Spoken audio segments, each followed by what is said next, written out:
Kaparthi మనోగతం YouTube ఛానల్కి స్వాగతం సుస్వాగతం. నిజంగా ఈరోజు సుదినం కాపర్తి మనోగతం యూట్యూబ్ ఛానల్లో ఒక బిగ్ జంప్ అనుకోవాలి. ఎందుకంటే నేను ఎంతో కాలం నుంచి గురువుగా భావించేటటువంటి కసిరెడ్డి వెంకటరెడ్డి గారు, వారు బహుముఖ ప్రజ్ఞాశాలి, రచయిత, గ్రంథకర్త, జాతీయవాది, దేశభక్తి గల గొప్ప వ్యక్తి. అంతేకాకుండా ఓయూ ప్రొఫెసర్గా పనిచేసి రిటైర్ అయ్యారు. అన్నిటికంటే ఎక్కువ గొప్ప మానవతావాది. వారిని యూట్యూబ్ ఛానల్ ద్వారా పరిచయం చేయడం భగవంతుడు నాకు ఇచ్చిన వరంగా భావిస్తున్నాను. సార్, మిమ్మల్ని నేను గురువు గారు అని పిలుస్తాను. గురువు గారు నమస్తే. సార్, మీ బాల్యము క్లుప్తంగా విద్యాభ్యాసము చెప్పండి, తర్వాత మనం అసలైన అంశాల్లోకి వెళ్దాం. పూర్వం పాలమూరు జిల్లాలోని ఆమనగల దగ్గర ఉన్నటువంటి పోలేపల్లి మా స్వగ్రామం. వ్యవసాయ కుటుంబం, కర్షక జీవితమే ప్రారంభం అనాలి. అంటే 1946లో జనన తిథి ఉన్న ఆ జన్మతిథి చెప్పిన దాన్ని బట్టి రాసుకున్నదే. అయితే 1946 ఆగస్టు 3వ తేదీన అధ్యాపకులు జన్మతిథిగా రాసేశారు. కాబట్టి అది పుట్టిన తేదీ. దాని ప్రకారంగా 60 ఏళ్లకు పదవి విరమణం జరిగిందండి. అయితే చిన్నతనంలో నాన్నగారు తొడ మీద కూర్చోబెట్టుకొని పద్యాలు చెప్తుండేది.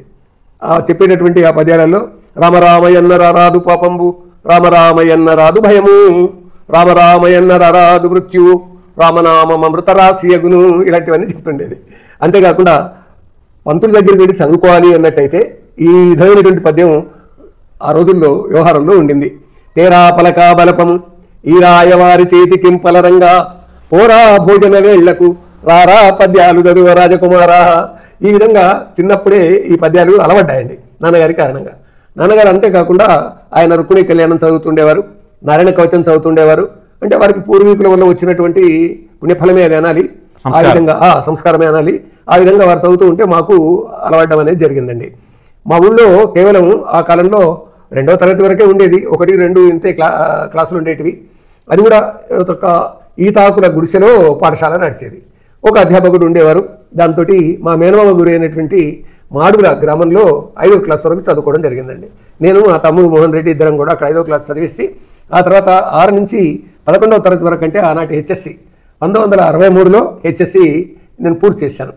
చేసిన తర్వాత ఏం చేయాలి, మేము 6 అన్నదమ్ములం, 2 చెల్లెలు, కాబట్టి 8 మందిని, నాన్నగారు, అమ్మలు. కాబట్టి వ్యవసాయమే చేయాలనే ఆలోచన వచ్చింది. వ్యవసాయ జీవితంలోకి 63లో వచ్చేసాను. ఈలోగా నేను ఏ ఉన్నత పాఠశాలలో అయితే చదివానో అక్కడికి దగ్గరగా ఉన్నటువంటి ఎల్లవరంగాపురం అనే ఊరు నుంచి గ్రంథాలయంలో పుస్తకాలు తెచ్చుకొని చదివేది. విచిత్రం ఏమిటి అని అంటే చాలా నవలలు చదివానండి.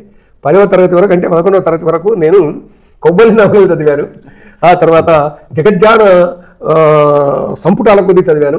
మాయావయి 16 సంపుటాలు చదివాను. తర్వాత విశ్వప్రసాద్ డిటెక్టివ్ నవల్స్ కూడా చదివాను. అంటే ఏవి దొరికితే అవి చదువుకోవడం. అంతేకాకుండా బ్రహ్మానంద గ్రంథాలయం అని కల్వకుర్తిలో ఉండేదండి.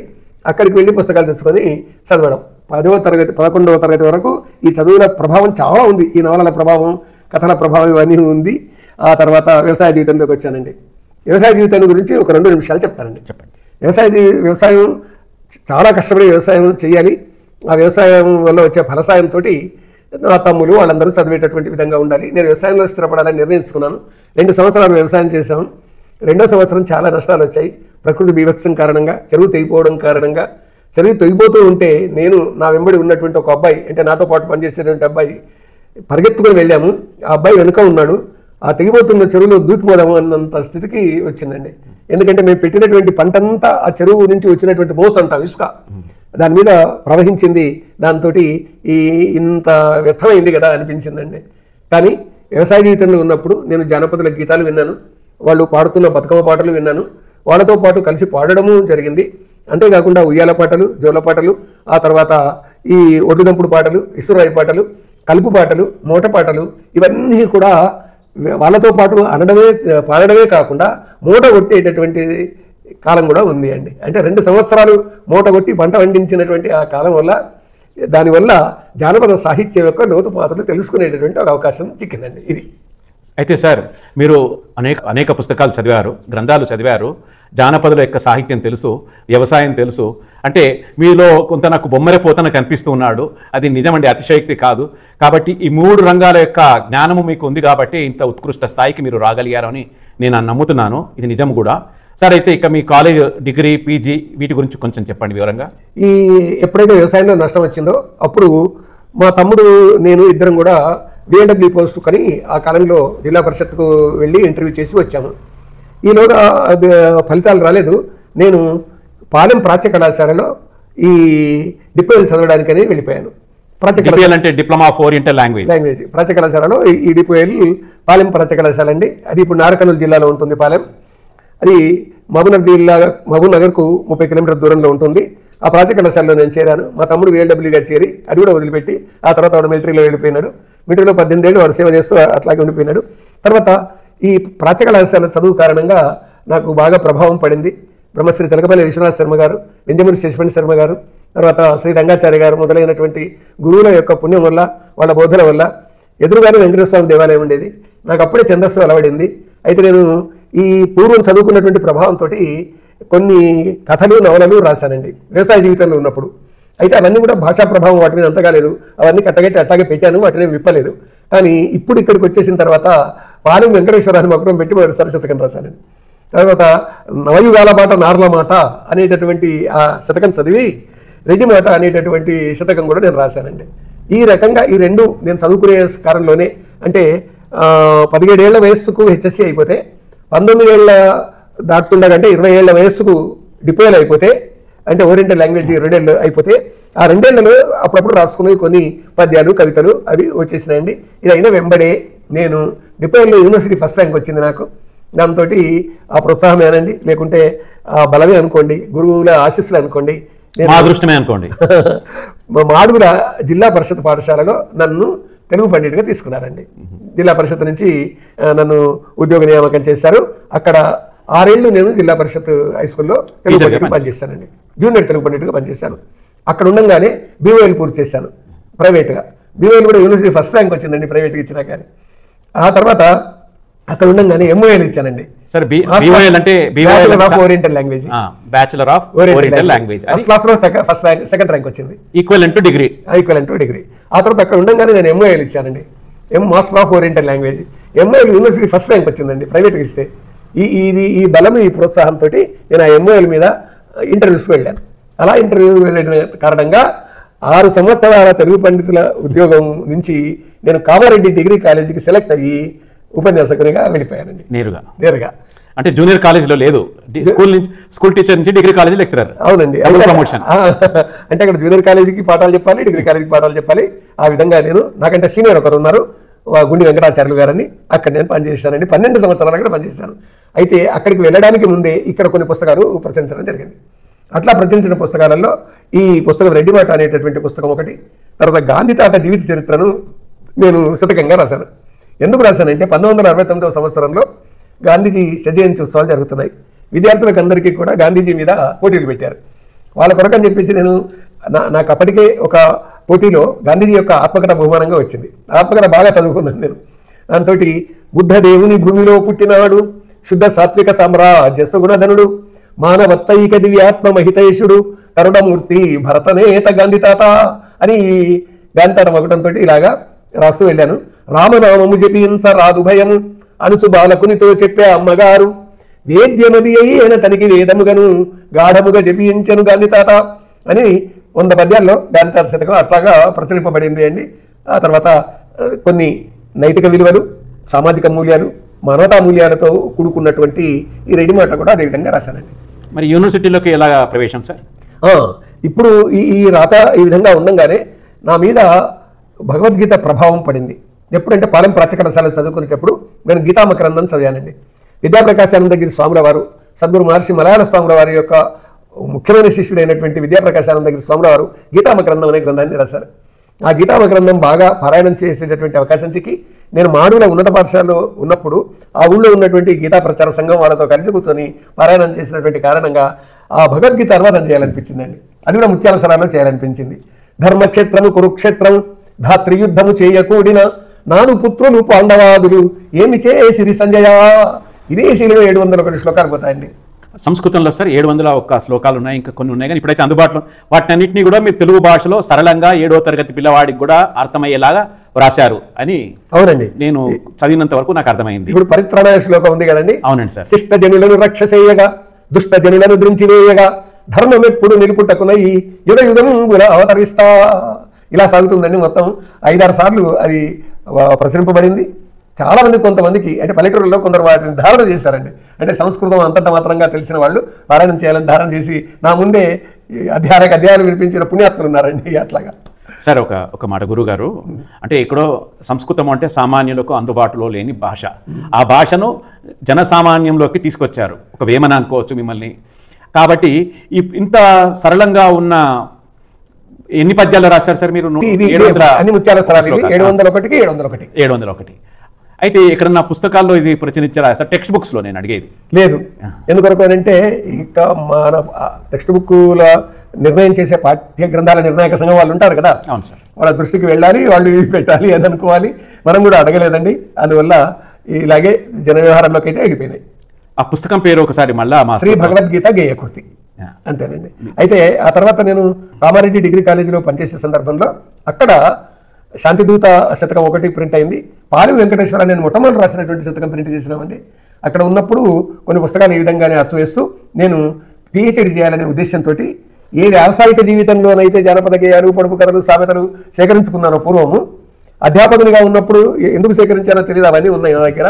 ఉస్మానియా విశ్వవిద్యాలయం తెలుగు శాఖకు నేను ఈ పిహెచ్డి చేయడానికి ఇంటర్వ్యూకి వచ్చానండి.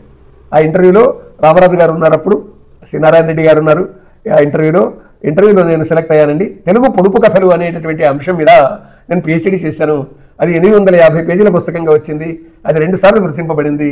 నా పర్యవేక్షకులు ఆచార్య సినారాయణ రెడ్డి గారు వారు సరి అయినటువంటి మార్గదర్శనం చేశారండి. ఆ విధంగా నేను పిహెచ్డి చేసిన తర్వాత ఉస్మానియా విశ్వవిద్యాలయంలో పోస్టులు పడితే అప్లికేషన్ పెట్టాను. ఆ తర్వాత ఇంటర్వ్యూకి వచ్చాను, సెలెక్ట్ అయ్యానండి. ఏ సంవత్సరం అండి ఇది? 1985 మార్చి 19వ తేదీన నేను ఉస్మానియా విశ్వవిద్యాలయం తెలుగు శాఖలో ఆచార్యుడిగా చేశానండి. ఎంతకాలం చేశారు సార్? 21.5 సంవత్సరాలు, అంటే 2006 ఆగస్టు వరకు చేశానండి. అంటే 6 సంవత్సరాలు తెలుగు పండితునిగా, 12 సంవత్సరాలు డిగ్రీ కళాశాల ఉపన్యాసకునిగా, ఆ తర్వాత ఉస్మానియా విశ్వవిద్యాలయం తెలుగు శాఖలో 21 సంవత్సరాలు పనిచేయడం జరిగిందండి. అంటే అంచెలంచెలుగా అభివృద్ధి చెందుతూ సమాజాన్ని చైతన్యపరుస్తూ వచ్చారు. సరే, ఇప్పటి వరకు మీరు 140 పుస్తకాలు వ్రాశారు అని నేను బయట విన్నాను. అవి ఎంతవరకు నిజం? అవునండి, నిజమే. ఎందుకంటే కవిత్వము దాదాపు 20-25 పుస్తకాలు ఉంటాయి. అంటే శతకాలే దాదాపు 14 శతకాలు ఉంటాయండి. పాలెవు వెంకటేశ్వర శతకంతో పాటుగా ఈ శాంతిదూత, ఈ గాంధీతాత శతకాలతో పాటుగా నేను శ్రీ నరసింహ శ్రితార్తి భంజన అనే మకుటంతో పోటీకి యాదగిరి గుట్టకు పంపించానండి. వాళ్ళు మేము అంటే 1972 నాటి మాట ఇది. నేను ఇంకా ఉపన్యాసకునిగా చేరలేదు కామారెడ్డిలో. పంపించిన తర్వాత నాకు కామారెడ్డి ఉద్యోగం వచ్చింది, అక్కడికి వెళ్ళాను. అక్కడికి వాళ్ళు మీ శతకాన్ని మేము ప్రథమ బహుమతి ఇవ్వలేకపోతున్నాం, కానీ మీకు 20 రూపాయలు పారితోషికం పంపిస్తున్నామని పంపించారండి.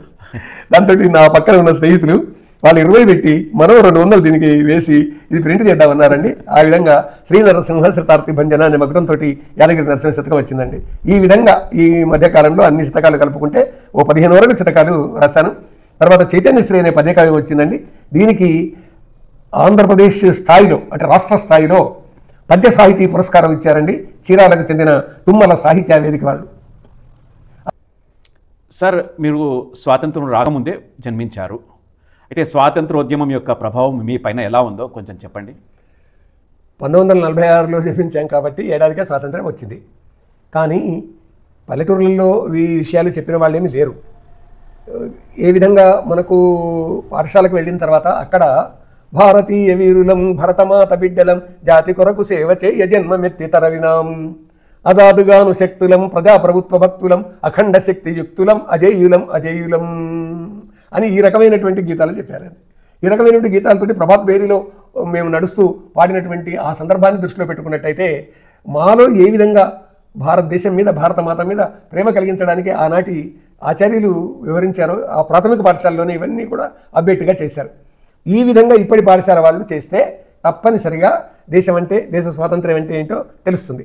15 ఆగస్టు కానీ 26 జనవరి కానీ ఇంకా ఏ జాతీయ ఉత్సవాలలో కానీ విద్యార్థులకు పోటీలు పెట్టాలి. తద్వారా వాళ్ళకు దేశం గురించి ఒక అవగాహన కలుగుతుంది. ఎందుకొరకు అని అంటే 10వ తరగతి అయిపోయింది, ఇంటర్మీడియట్ అయిపోయింది, ఏం చేయాలి అని అంటే ఇంజనీరింగ్ అని చేయాలి, మెడిసిన్ అని చేయాలి అనేటటువంటి ఆలోచనలు ఇప్పుడు ఉన్నటువంటి స్థితి. జాబ్ ఇక్కడ రాకపోతే అమెరికాకు పోవాలి, అక్కడ డాలర్ సంపాదించాలి, ఇండియాకు పంపించాలి, అంతే. పంపిస్తారో లేదో అది కూడా చెప్పలేము ఇప్పుడు పరిస్థితులలో. ఏదైతే నేను కానీ ఈ రకమైనటువంటి ఆలోచన కాకుండా నా అస్తిత్వం ఏంటి అనేటటువంటి విధంగా. ఇక్కడ నా తల్లిదండ్రులు ఉన్నారు, నా జన్మభూమి ఈ స్థలము, ఇది ఉంటే నేను ఉంటాను, ఇది ఉన్నన్ని రోజులు నాకు స్వాతంత్ర్యం ఉంటుంది. ఎప్పుడైతే మాతృభూమి పోతుందో అప్పుడు స్వాతంత్రం ఎక్కడ? కాబట్టి వందే మాతరం కానీ, జనగణమన కానీ, ఏదైనా కానీ ఇలాంటి జాతీయ గీతాల యొక్క ప్రభావం పిల్లల మీద ఉండాలి. బంకిం చంద్ర చటర్జీ, స్వామి వివేకానంద, రామకృష్ణ పరమహంస, యోగి అరవింద, ఇలాంటి వాళ్ళు, నేతాజీ సుభాష్ చంద్రబోస్, వీళ్ళందరి యొక్క చరిత్రలు 10వ తరగతికి వచ్చే వరకు హృదయాలలో నాటాలి. భగత్ సింగ్ చంగున దూకెరా కుపిత సింహ కిషోరము భంగిమ భగత్ సింగ్ బ్రిటిష్ మహాగజము శీర్షముపై అనేటటువంటి ఇలాంటివన్నీ వాళ్ళ హృదయాలలో నాటాలి. ఎందుకు ఈ దేశానికి విదేశీయులు వచ్చారు? ఎందుకు బ్రిటిషర్స్ వచ్చారు? ఒకవైపు అరబులు వచ్చారు, ఒకవైపు ఈ మహమ్మదీయులు వచ్చారు, ఆ తర్వాత బ్రిటిషర్స్ వచ్చారు. ఇది ఏమైనా ధర్మసత్రమా ఇలా రావడానికి? శరీరం బలహీనమైనట్టయితే రోగాలు ఆక్రమిస్తాయి, దేశం బలహీనమైనట్టయితే విదేశీయులు ఆక్రమిస్తారు, అంతే. కాబట్టి దేహం బలంగా ఉంటే రోగాలు శరీరంలోకి రావు, దేశం బలంగా ఉంటే విదేశీయులు కన్నెత్తి చూడరు.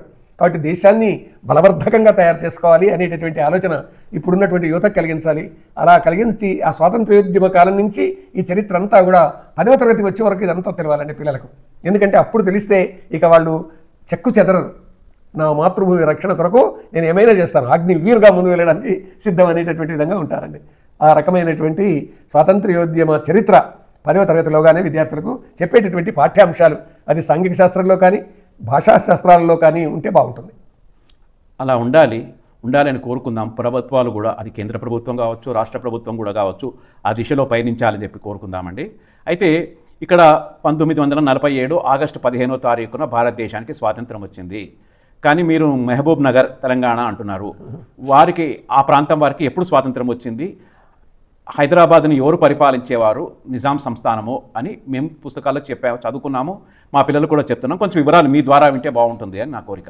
తప్పకుండా అండి.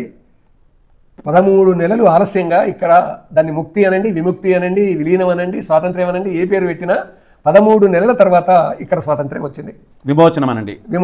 మీరేమంటారండి? ఈ స్వాతంత్ర్యమే అంటాను నేను. విమోచనం, విముక్తి ఏ పేరుతో పిలిచినా కానీ నిజమైన స్వాతంత్ర్యము 1948 సెప్టెంబర్ 17వ తేదీన ఈ హైదరాబాదు సంస్థానానికి వచ్చింది.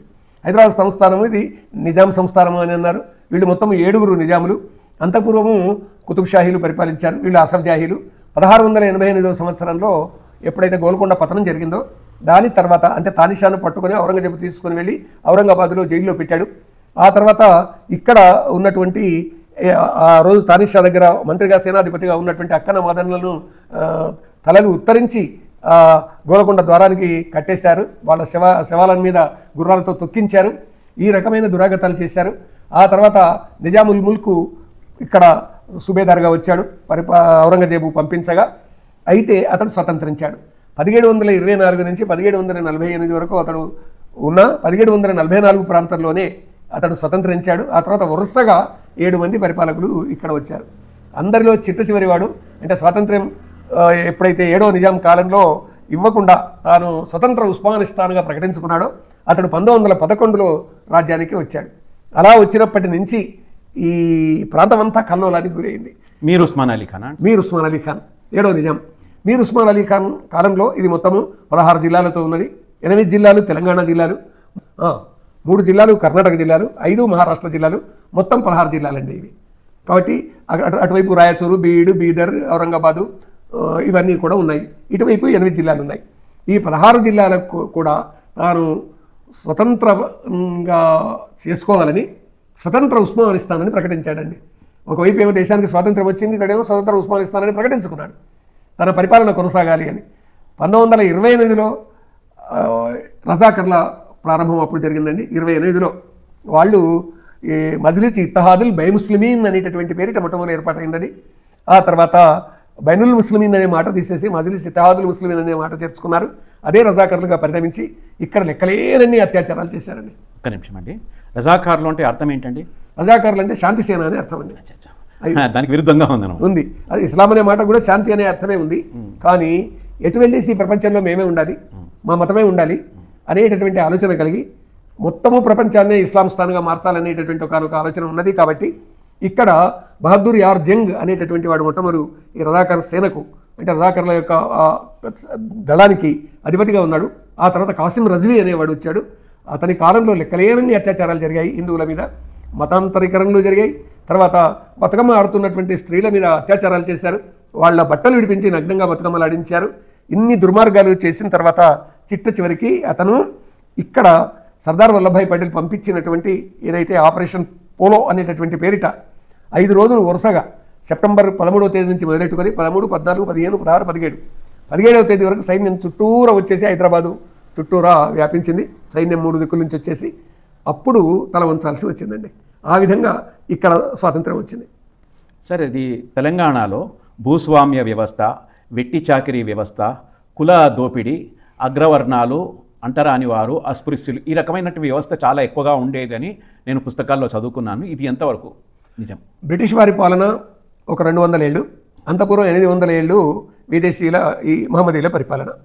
ఈ 1000 సంవత్సరాల కాలంలో కులాలు, వర్ణాలు, వర్గాలు, ప్రాంతాల పేరిట భారతదేశాన్ని విభజిస్తూ వచ్చారని అనేక విధాలుగా. వీళ్ళు ఒక దేవాలయంలో జరిగేటటువంటి కార్యక్రమంలో కులం అనే మాట ఉండేది కాదండి. అందరు కలిసి కూర్చునేవాళ్ళు, కలిసి భోంచేసేవాళ్ళు.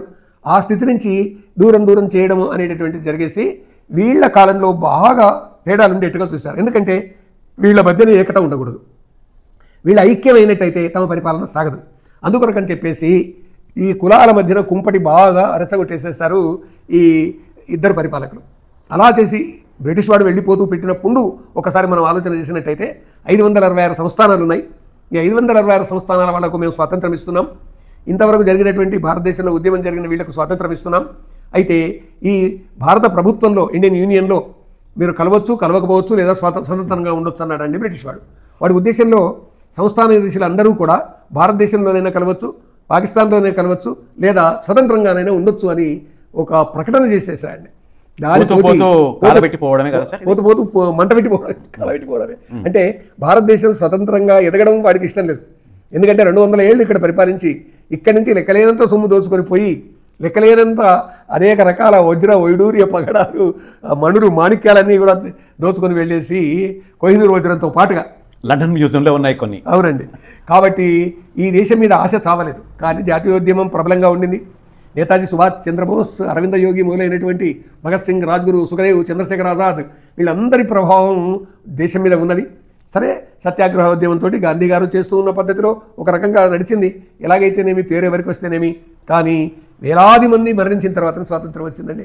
1857లో చరిత్రలో మనకు తెలుస్తూ ఉన్నటువంటి విషయం, స్వాతంత్ర వీర సావర్కర్ రాసినటువంటి గ్రంథాల ద్వారా 57లో ఈ ప్రథమ భారత స్వాతంత్ర సంగ్రామం జరిగిందో, ఝాన్సీ నుంచి ఢిల్లీ వరకు 1857 ప్రథమ భారత స్వాతంత్ర సంగ్రామం బ్రిటిష్ వారిని ఎదిరించినటువంటి సందర్భంగా ఎదిరించినటువంటి సైనికులను, ఎదిరించినటువంటి దేశభక్తులను మనకు చరిత్ర చెప్తూ ఉన్నటువంటి సాక్ష్యం ప్రకారంగా ఝాన్సీ నుంచి ఢిల్లీ వరకు ఉన్నటువంటి దారిలో 40,000 మందిని చెట్లకు ఉరిదీశారంటండి ఈ సంఘటనతోటి. అలాగా చరిత్రకెక్కని 40,000 మంది. ఎవరి 40,000? బ్రిటిష్ వాళ్ళు భారతీయులు ఉద్యమంలో పాల్గొన్న వాళ్ళను సైనికులు సిపాయిలు తిరుగుబాటు కదా, ఆ సిపాయిల్ని, తిరుగుబాటు చేసిన సిపాయిల్ని, తర్వాత తిరుగుబాటుకు యత్నం చేస్తున్నటువంటి వారిని, దాంతో ఒక భయానక వాతావరణాన్ని 1857లో సృష్టించి ఆ తర్వాత బహదూర్ షాను అక్కడ కూర్చోబెట్టేసి తాము స్థిరపడడానికి కావలసినటువంటి ఏర్పాట్లన్నీ చేసుకున్నారు. 1857లో మంగల్ పాండే చేసినటువంటి చిన్న తప్పు కారణంగా, అంటే అతను మొట్టమొదలే ఓ బ్రిటిష్ వాడి మీద దాడి చేయడం, మేమంతా సిద్ధమైనా మిమ్మల్ని వెళ్ళగొట్టడానికి అని అనడం, దాంతో జరిగిన చిన్న పొరపాటుతో 90 సంవత్సరాలు లేట్ అయిందండి స్వాతంత్రం రావడానికి. ఇది చరిత్రకారులు సరిగ్గా దీన్ని గ్లోరిఫై చేయలేదు, అంటే మన యువతకు చెప్పడానికి వాళ్ళు ప్రయత్నం చేయలేదు. కాబట్టి స్వాతంత్రం ఇలా వచ్చింది అనేటటువంటిది మనకంతా కూడా శాంతియుతమైన సత్యాగ్రహోద్యమం ద్వారానే వచ్చింది అనేది. కానీ నిజానికి ఝాన్సీ లక్ష్మీబాయి, నానాసాహెబ్, తాంత్యా టోపే దగ్గర నుంచి మొదలెట్టుకుంటే రాజ్గురు, సుఖదేవ్, చంద్రశేఖర్ ఆజాద్, నేతాజీ సుభాష్ చంద్రబోస్, యోగి అరవింద, ఎవరెవరు ఏ విధంగా జాతీయతావాదాన్ని, వీర జాతీయతావాదాన్ని, ఇది నా ధర్మం, ధర్మ వీరాన్ని మనం ఆహ్వానించాలి అనేటటువంటి భావజాలాన్ని దేశ యువతలో వాళ్ళు నింపారు. అలాగా వాళ్ళు భయపడ్డారు. సరే, దానికి శాంతియుతంగానే వచ్చింది అనేటటువంటిది మనం చరిత్రలో చదువుతూ వస్తూ ఉన్నాం. ఎలాగైతేనేమి మొత్తం మీద మన దేశం, మన ధర్మం, మన జాతి, మన సంస్కృతి, మన రాజ్యాంగం, మనమంతా ఒక్కటి భారతీయులం అనేటటువంటి ఒకనొక ఆలోచన కలిగించేటటువంటి విధంగా చేశారండి. అది సంతోషం అండి. అట్లా ధర్మానికి మతానికి గల తేడా ఏంటి సార్? హిందూ ధర్మము అని అంటే హిందూ జీవన విధానం. ధర్మము ఇవాళ సనాతన ధర్మం అనే ఒక మాట మనకు వినిపిస్తుంది. దాన్ని చిలవలు పలవలు చేసే అర్థాలు, విపరీత అర్థాలు బయటికి లాగుతున్నారు. కానీ సూర్యుడు ఎండ కాయడం సూర్యుని ధర్మం, చంద్రుడు వెన్నెలను ఇవ్వడం చంద్రుని ధర్మం, భూమికి సుగంధం ఇవ్వడం, గంధం ఇవ్వడం, పంటలు ఇవ్వడం ధర్మం, జలానికి తడి ఉండడం ధర్మం, గాలి శరీరానికి తాకితే స్పర్శ కలిగించడం ధర్మం. అదేవిధంగా హిందూ ధర్మము అనేది సనాతన ధర్మమే హిందూ ధర్మం. అంటే మతం కంటే ఒక జీవన విధానం, జీవన విధానం అని సుప్రీంకోర్టు కూడా తీర్పిచ్చింది కదండి, అందరం తెలుసుకున్నాం కదా. కాబట్టి జీవన విధానం ధర్మం అంటే. మతము అని అంటే విష్ణువుకు సంబంధించినటువంటి అంశాలు బోధిస్తే వైష్ణవ మతము, శివునికి సంబంధించింది శైవ మతము, శక్తికి సంబంధించింది శాక్తేయ మతము, బుద్ధునికి సంబంధించింది బౌద్ధము, జైనునికి సంబంధించింది జైనము. ఈ విధంగా ఒక వ్యక్తి బోధలు ఆధారంగా చేసుకొని చెప్పినది మతం అవుతుంది, జీవన విధానం ధర్మం అవుతుంది. కాబట్టి సనాతన ధర్మమునకు మారుపేరే ఇవాళ హిందూ ధర్మము అనేటటువంటిది గ్రహించవలసినటువంటి అవసరం ఉన్నది. ధర్మం అందరినీ కలుపుతుంది, మతం ఒక వర్గాన్ని తయారు చేస్తుంది. అయితే నీ మతంలో చెప్పినటువంటి దేవుడు కానీ నా మతంలో చెప్పినటువంటి దేవుడు కానీ ఒక్కరే పరబ్రహ్మ యొక్క స్వరూపము అనేటటువంటి భావన కలిగినట్టయితే మతము కూడా ఒకే దైవమునకు భిన్న నామాలు అనేది అప్పుడు తెలుసుకోగలుగుతారండి. శ్రీకృష్ణుడైనా, శ్రీరాముడైనా, నరసింహస్వామి అయినా, త్రిమూర్తులైనా అందరూ ఆ పరబ్రహ్మం యొక్క రూపాలు అనేటటువంటిది హిందూ ధర్మం చెప్తుందండి. సార్, మనకు స్వాతంత్రం వచ్చింది 47లో. సరే, ప్రపంచంలో అనేక దేశాలు ఉన్నాయి, దాంట్లో భారతదేశం ఒకటి. అయితే ఇతర దేశాలతో పోల్చుకుంటే, పాశ్చాత్య దేశాలు కావచ్చు, అటు కొరియా కావచ్చు, జపాన్ కావచ్చు, అట్లాగే అరబ్ దేశాల్లో చాలా దేశాలతో పోల్చుకుంటే మనము టెక్నాలజీ వెనుకబడే ఉన్నాం కొంతవరకు, అట్లాగే పర్ క్యాపిటా కూడా కొంతవరకు వెనుకబడే ఉన్నాం.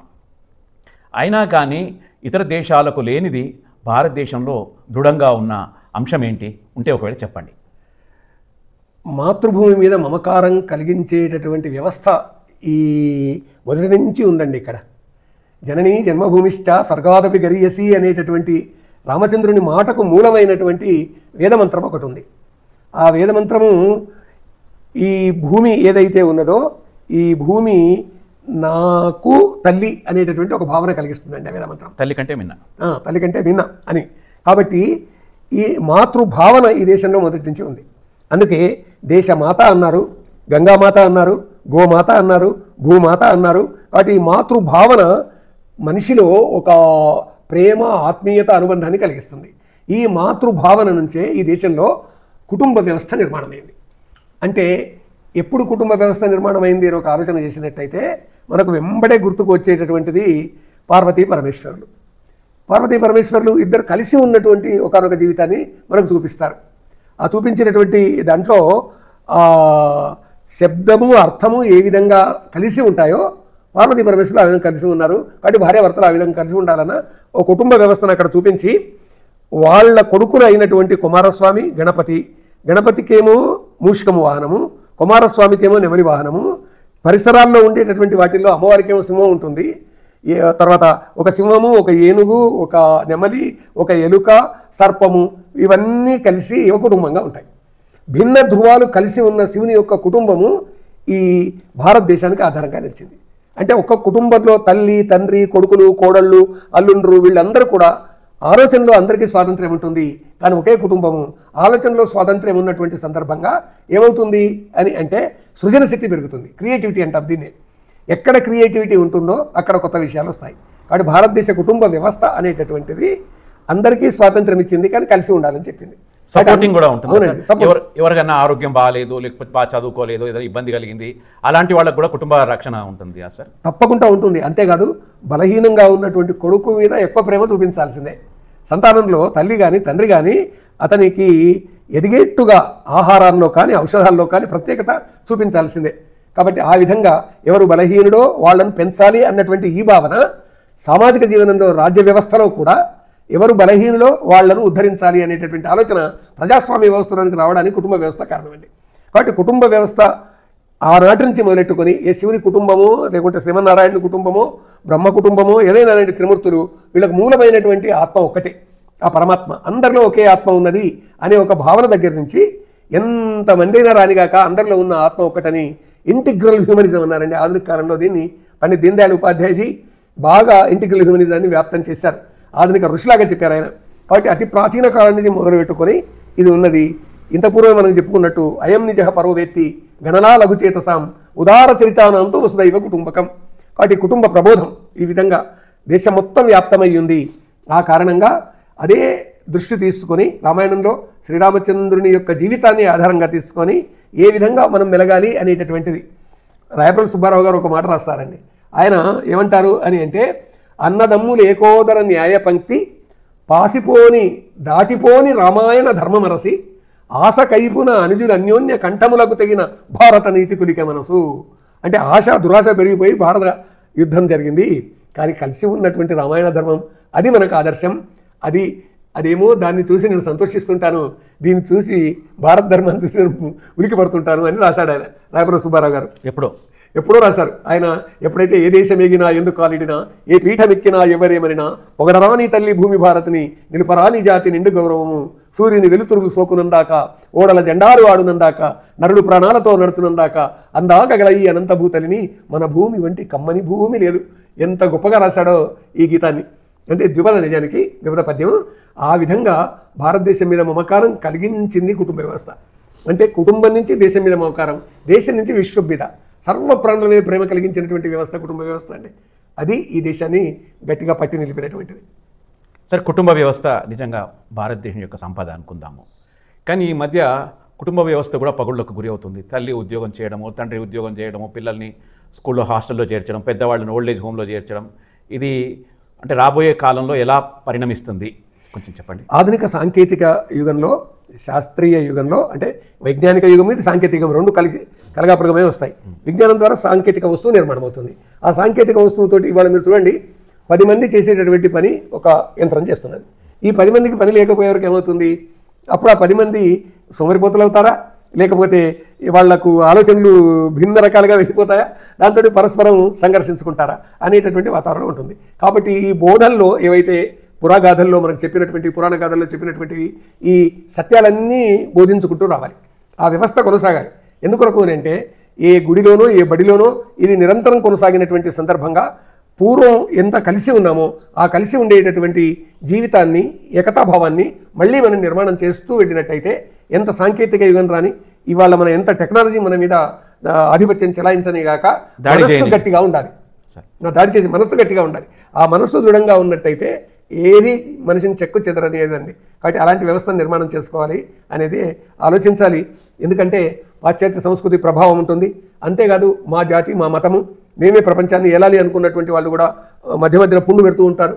ఈ భారత జాతిలో ఏకతను భంగం చేయడానికి అనేక రకాల ప్రయత్నాలు చేస్తూ ఉన్నటువంటివి మనకు కనిపిస్తూ ఉన్నాయి. కాబట్టి నేర ప్రవృత్తిని నిర్మాణం చేసేటటువంటిది కూడా మనం చూస్తూ ఉన్నాం. కాబట్టి వీటన్నింటినీ దూరం చేయాలి అని అంటే మానవీయ విలువలు, నైతిక విలువలు, సంస్కారాలు నిర్మాణం చేసేటటువంటి సాహిత్యము కొనసాగాలి, ప్రచారము కొనసాగాలి, సంఘ సంస్కారానికి పూనుకునేటటువంటి వ్యక్తులను మనం నిర్మాణం చేసుకోవాలండి. మీరు చెప్పకనే సమాజానికి సందేశము ఇచ్చేశారు. సరే, ఇప్పుడు నేను సూటిగా మిమ్మల్ని అడిగేది ఏంటంటే, యావత్ సమాజానికి, యువకులకు, ముఖ్యంగా ప్రొడక్టివిటీ ఏజ్లో ఉన్న యువకులకు కావచ్చు, లేదా కుటుంబ వ్యవస్థలో ఉన్నటువంటి సభ్యులకు కావచ్చు, ఇచ్చే సందేశం ఏంటి చెప్పండి. నేల విడిచి సాము చేయకూడదు మొదటి సామెత ఇది. అంటే మనం ఎక్కడున్నాము, మన ఇల్లు ఏంటి, మన గ్రామం ఏంటి, మన ప్రాంతం ఏంటి, మన దేశం ఏంటి. ఎందుకంటే ప్రపంచంలో ఇవాళ జనాభా పెరిగిపోతున్నది చూస్తూ ఉన్నాము, కొన్ని దేశాల్లో జనాభా తగ్గింది చూస్తూ ఉన్నాము. భారతదేశంలో ఇవాళ 140 కోట్ల పైచీలకు జనాభా ఉన్నది. విభిన్న ప్రాంతాలు ఉన్నాయి, అనేక సంప్రదాయాలు ఉన్నాయి, కానీ సంస్కృతి మాత్రం ఒకటే. శైవం, వైష్ణవం, గాణాపత్యం, శాక్తేయం మొదలైన బౌద్ధం, జైనం, ఈ మత సంప్రదాయాలు ఉన్నా కానీ అన్నిట్లోనూ ఏకత చూసేటటువంటి ఒక భావన ఈ దేశంలో అనాదిగా కొనసాగుతూ వస్తున్నది. కాబట్టి మన ఋషి మునులు, లేకుంటే ఇప్పుడున్నటువంటి మఠాధిపతులు ఎవరైతే ఉన్నారో వాళ్ళు ఇంకా ప్రయత్నాలు చేస్తూనే ఉన్నారు. అందరినీ కలపడానికి వాళ్ళ ప్రయత్నాలు నిరంతరం కొనసాగుతూనే ఉన్నాయి. కాబట్టి ఏ రమణ మహర్షి లాంటి వాళ్ళు, ఏ స్వామి శివానంద, ఏ స్వామి వివేకానంద మొదలైనటువంటి వాళ్ళు, వాళ్ళ భావాలు ఇప్పటికీ మనకు మార్గదర్శనం చేస్తూనే ఉన్నాయి. అవి నిరంతరం జనజీవితంలోకి తీసుకొని వెళ్లాల్సినటువంటి అవసరం ఉన్నది. పాఠ్యాంశాలుగా అవి పెట్టవలసిన అవసరం ఉన్నది. ఏ టెక్నాలజీ చదువుతున్నటువంటి వైద్యశాస్త్రం చదువుతున్నటువంటి వాళ్ళకైనా కానీ ఇవి పాఠ్యాంశాలుగా పెడితే అప్పుడు నా మాతృభూమి, నా పుణ్యభూమి, నా ధర్మభూమి అనేటటువంటి నా జన్మభూమి అనే ఈ భావన కలుగుతుంది.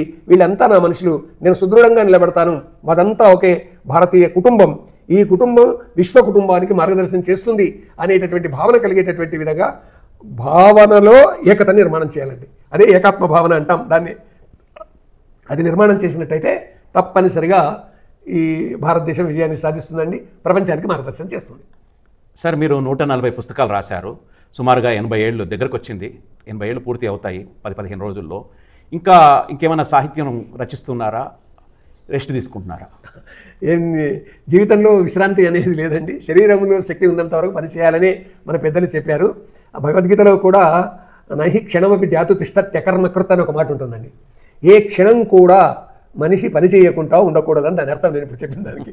కాబట్టి చేతనైనన్ని రోజులు మనం పని చేస్తూనే ఉండాలి. అలా పని ఏదో లాభానికని కాదు, ఇంకా ఏదో ఆదాయానికని కాదు చేసేటటువంటి పని. శరీరాన్ని గట్టిపరచుకోవాల్సినటువంటి అవసరం ఉన్నది. మనస్సు సుదృఢంగా ఉండేట్టుగా చూసుకోవాల్సిన అవసరం ఉన్నది. మనకు అక్షరాలను ఏకం చేసి పదాలుగా మార్చి వాక్యాలుగా మార్చి వాటి సందేశం ప్రపంచానికి అందించాల్సి ఉన్నది. కాబట్టి నేను 4-5 పత్రికలకు సంపాదకునిగా వ్యవహరించానండి. ఒక్కొక్కటి వదిలిపెట్టేసి జరిగింది. పుష్పగిరి భారతి, ధర్మసారథి, శివానంద భారతి మొదలైనటువంటి పత్రికలకు ఇంతకు పూర్వం నేను సంపాదకునిగా ఉన్నాను. 21 సంవత్సరాలు గీతా జ్ఞానయోగ సమాచార పత్రిక సంపాదకునిగా ఉన్నాను. ఇప్పుడు విశ్వ హిందూ మాసపత్రిక సంపాదకునిగా గత 25 సంవత్సరాలుగా ఉన్నాను. నిరంతరం రాస్తూ ఉంటాను. 2-3 పత్రికలకు ఇప్పటికి కూడా రాస్తూ ఉంటాను. స్ఫూర్తి అనే విద్యార్థుల పత్రిక విద్యార్థుల దగ్గరికే వెళుతుంది విద్యాపీఠం మాధ్యమంగా. దానికి ప్రతి నెల పద్యం పరమార్థం అని రాస్తూ ఉంటాను. వారం రాసి పంపించేటివి కూడా ఉంటాయి. కాబట్టి ఆ విధంగా వీటన్నింటిని మించి నెలలో కనీసం 10-15 ఉపన్యాసాలకు వెళుతూ ఉంటాను. అవి సాహిత్యం కావచ్చు, సంస్కృతి కావచ్చు, విద్య కావచ్చు, ధర్మం కావచ్చు, ఆధ్యాత్మికం కావచ్చు. ఇన్ని విషయాలలో కూడా ఎక్కడ ఎవరు పిలిచినా కానీ ఆ సబ్జెక్టు మీద ప్రిపేర్ అయ్యి మాట్లాడతానండి. ఊరికే మాట్లాడడం కాకుండా సంసిద్ధమై మాట్లాడడం అనేటటువంటిది చేస్తుంటాను. ఇప్పుడు నేను ఈ పనిలోనే ఉన్నానండి. మీరు చెప్పిన దాన్ని బట్టి బాల్యం నుంచి కూడా సాహిత్యములో విశేషమైన కృషి చేశారు, ఇక చేస్తూ ఉంటారు. మీకు వచ్చిన అవార్డులు ఏమో కొంచెం చెప్పండి. నాకు తెలుగు యూనివర్సిటీ వాళ్ళ ధర్మనిధి పురస్కారం, కీర్తి పురస్కారం లాంటివి వచ్చాయండి. సురవరం ప్రతాపరెడ్డి సాహిత్య పురస్కారం నాకు అందింది. దాశరథి సాహిత్య పురస్కారం వచ్చింది. నోరి నరసింహశాస్త్రి పురస్కారం వచ్చేసింది. వానమామలై వృద్ధాచార్యుల పురస్కారం వచ్చింది. ఇదంతా కూడా సమాజం ఇచ్చిన పురస్కారాలు. ఈ కీర్తి పురస్కారము తెలుగు యూనివర్సిటీ వాళ్ళు ఇచ్చారు. సరే, పెద్ద పురస్కారాలకు మనం ప్రయత్నాలు చేయలేదు. అవి వస్తే చూద్దాం. అయితే నాకు ఇప్పటికీ కనీసం 50 పురస్కారాల వరకు వచ్చాయండి. అవి చిన్నవి అనేది కాదండి, పురస్కారం ఎంతది అనేది కాదు. మనం పురస్కారం రావాలి అనేటటువంటి ఉద్దేశంతో ఏది రాయలేదు. ఎవరో ఉండి మీరు రాసిన ఈ పుస్తకానికి పురస్కారం ఇస్తున్నాము అని అంటే, ఎప్పుడో చైతన్యశ్రీ అని తుమ్మల సాహిత్య పురస్కారం ఉన్నది, పద్య కవితా పురస్కారము, పద్య గ్రంథాలు పంపండి అంటే పంపానండి. అది నాకు మొట్టమొదటి వచ్చిన పురస్కారం. అంటే ఆంధ్రప్రదేశ్లో పద్య సాహిత్యాల పురస్కారంగా నాకు రాష్ట్ర స్థాయిలో వచ్చిన మొదటి పురస్కారము చైతన్యశ్రీ గ్రంథానికి. అవంతా కూడా పద్య కవిత్వం అండి అది. కాబట్టి ఆ విధంగా పురస్కారాలు వచ్చాయి. ఎంతకంతే తృప్తి అండి. అది మనము పెద్ద పురస్కారాలు రావాలి అనుకునేటటువంటి ఆలోచన ఏమీ లేదు. సరే, మన పుస్తకాలను గుర్తించి వాళ్ళు ఇస్తే సంతోషం. ఎవరు గుర్తించినా ఎవరు గుర్తించకపోయినా కానీ జాతీయవాదుల్లో, దేశభక్తుల్లో ఈ దేశము నాది అని భావించే వారందరి గుండెల్లో కసిరెడ్డి వెంకటరెడ్డి గారు చిరస్మరణీయులుగా ఉంటారు అన్నది నా నమ్మకం. సంతోషం అండి, సంతోషం. ధన్యవాదాలు. గురుగారు మాకు ఇంటర్వ్యూ ఇవ్వడమే మహా గొప్ప. పరమేశ్వరుడు వారికి నిండు 100 ఏళ్ళు ఆయుష్ ఇవ్వాలి, అట్లాగే సాహిత్య రంగంలో దేశ సేవలో నిమగ్నం కావాలి అని చెప్పి పరమేశ్వరుని కోరుకుంటూ, ఫ్రెండ్స్, నిజంగా కసిరెడ్డి వెంకటరెడ్డి గారి యొక్క ఇంటర్వ్యూ మీకు నచ్చితే లైక్ చేయండి, బంధుమిత్రులకు షేర్ చేయండి. వారు సబ్స్క్రైబ్ చేసుకోకపోతే చేసుకోమని చెప్పండి. తద్వారా మీరు మాకు మరిన్ని మంచి వీడియోస్ చేయడానికి, మంచి ఇన్ఫర్మేషన్ ఇవ్వడానికి అవకాశము కల్పించిన వారు అవుతారు. జై హింద్, భారత్ మాతాకు జై.